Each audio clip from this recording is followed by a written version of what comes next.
ഉദയനിധി സ്റ്റാലിൻ ഇനി തമിഴ്നാട് ഉപമുഖ്യമന്ത്രി. പുതിയതായി മന്ത്രിസഭയിൽ ഉൾപ്പെട്ട 4 മന്ത്രിമാരും സത്യപ്രതിജ്ഞ ചെയ്തു. ഉദയനിധിയെ മന്ത്രിസഭയിലെ രണ്ടാമനായി ഉയർത്തിയപ്പോൾ സഭയിൽ പിന്നാക്ക പ്രാതിനിധ്യം കൂട്ടാനും മുസ്ലിം പ്രാതിനിധ്യം നിലനിർത്താനും മുഖ്യമന്ത്രി എം.കെ. സ്റ്റാലിൻ ശ്രദ്ധിച്ചു.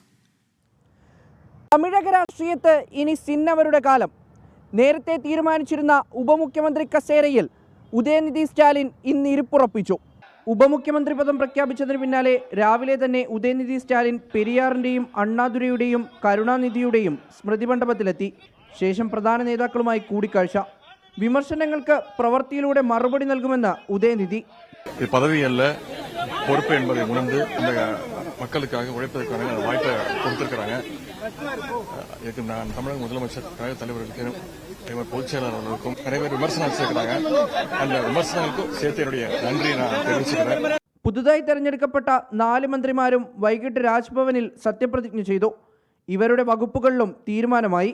ജാമ്യത്തിലിറങ്ങി മന്ത്രിസഭയിലേക്ക് തിരിച്ചെത്തിയ വി സെന്തിൽ ബാലാജിക്ക് നേരത്തെ കൈകാര്യം ചെയ്തിരുന്ന വൈദ്യുതി, എക്സൈസ് വകുപ്പുകൾ, ഗോവി ചെടിയാന് ഉന്നത വിദ്യാഭ്യാസം, ആർ രാജേന്ദ്രന് ടൂറിസം, എം.എസ്. നാസറിന് ന്യൂനപക്ഷ ക്ഷേമ വകുപ്പുകളും നൽകി. ഉദയനിധി ഉയർത്തുമ്പോഴും ചില ജാതി സമവാക്യങ്ങളും സാമൂഹ്യ ഘടനകളും കണക്കിലെടുക്കാൻ സ്റ്റാലിൻ മറന്നില്ല. പിന്നാക്ക വിഭാഗത്തിൽ നിന്ന് 3 മന്ത്രിമാരുണ്ടായിരിക്കെ ഡോക്ടർ ഗോവി ചെഴിയാനെ ഉന്നത വിദ്യാഭ്യാസ വകുപ്പ് നൽകി മന്ത്രിസഭയിലെത്തിച്ചതും സ്റ്റാലിന്റെ രാഷ്ട്രീയ ബുദ്ധിയാണ്. ഒപ്പം എം.എസ്. നാസറിനെ കൊണ്ടുവന്ന മുസ്ലിം പ്രാതിനിധ്യവും ഉറപ്പിച്ചു.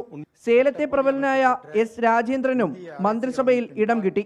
നടൻ വിജയിയുടെ ടിവിക്ക് ഉയർത്തുന്ന വെല്ലുവിളി ചില്ലറയല്ല. യുവാക്കളുടെയും യുവതികളുടെയും കൊഴിഞ്ഞുപോക്ക് പാർട്ടി ഭയക്കുന്നുണ്ട്.